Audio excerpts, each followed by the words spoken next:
Good morning students. छात्रों, जैसी सूचना मिली है कि इस बार परीक्षा का जो प्रारूप है वो मल्टीपल चॉइस क्वेश्चन यानी बहुविकल्पीय क्वेश्चन के प्रारूप पर रह सकता है, ओएमआर शीट पे हो सकता है। तो इन परिस्थितियों में आपको अपनी तैयारी का प्रारूप भी थोड़ा सा चेंज करना पड़ेगा। निसंदेह बहुविकल्पीय क्वेश्चन में सही और गलत के बीच में कोई दूसरी चीज़ नहीं होती है, जबकि जो व्याख्यात्मक विस्तृत उत्तरीय क्वेश्चन हुआ करते थे वहाँ कहीं ना कहीं आपको लचीलेपन का फ़ायदा मिल जाता था। ऐसी स्थितियों में जो प्रारूप की सूचना मिल रही है उसके अनुसार आपका पेपर का ड्यूरेशन 1 घंटे का होगा। 1 घंटे के पेपर में आपको 35 क्वेश्चन होंगे, एक क्वेश्चन 2 नंबर का होगा और इस प्रकार आपका 70 नंबर का पेपर होगा। आप परीक्षा का जो प्रश्न पत्र है उसका प्रारूप बदल रहा है तो कहीं ना कहीं आपको अपनी तैयारियों में भी कुछ परिवर्तन लाना पड़ेगा। निसंदेह जो बच्चे क्लास में आ रहे थे उनके सब कॉन्सेप्ट क्लियर रहते ही रहते हैं, उनको इस बात का फ़ायदा भी मिलेगा। पर कहीं ना कहीं जो लोग उनसे कहीं ना कहीं अपनी चाहे आपकी नोटबुक हो, इनसे जो तैयारियां कर रहे थे उनको भी दिशा में सोचना पड़ेगा। और अब आपको जो आप अध्ययन कर रहे हैं उसमें थोड़ा सा भी ध्यान देंगे तो बहुत ईजी पेपर आना है।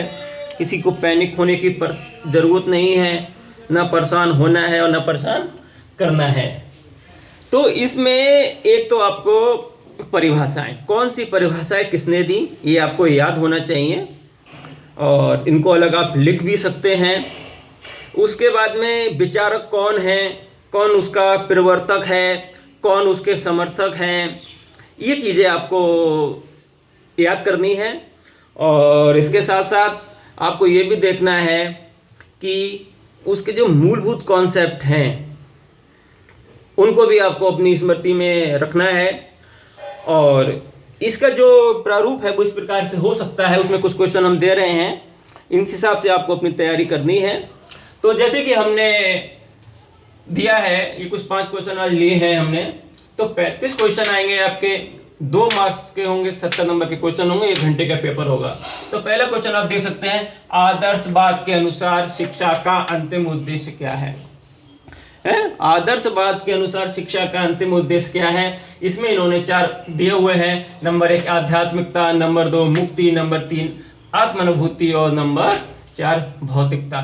इनमें से एक ठीक उत्तर आपको चॉइस करना है। आपके कॉन्सेप्ट क्लियर है, सभी पढ़ाया जा चुका है आपको, तो आप निसंदेह इस पे कर सकते हैं। दूसरा क्वेश्चन आप देख सकते हैं, आदर्शवाद में विद्यार्थी किस प्रकार का प्राणी है? भौतिक है, तार्किक है, आध्यात्मिक है या जैविक है? फिर हाँ, दूसरी किताबें किस थिंकर ने, किस विचारक ने कौन सी बुक्स लिखी है, ये बहुत इंपॉर्टेंट है। और मैं दावे के साथ कह सकता हूँ कि कम से कम 2 या 3 या 1 बुक तो आपकी आनी ही आनी है। जैसे प्रकृतिवाद का समर्थक रूसो है, तो एमिल किसने लिखी? रूसो ने लिखी।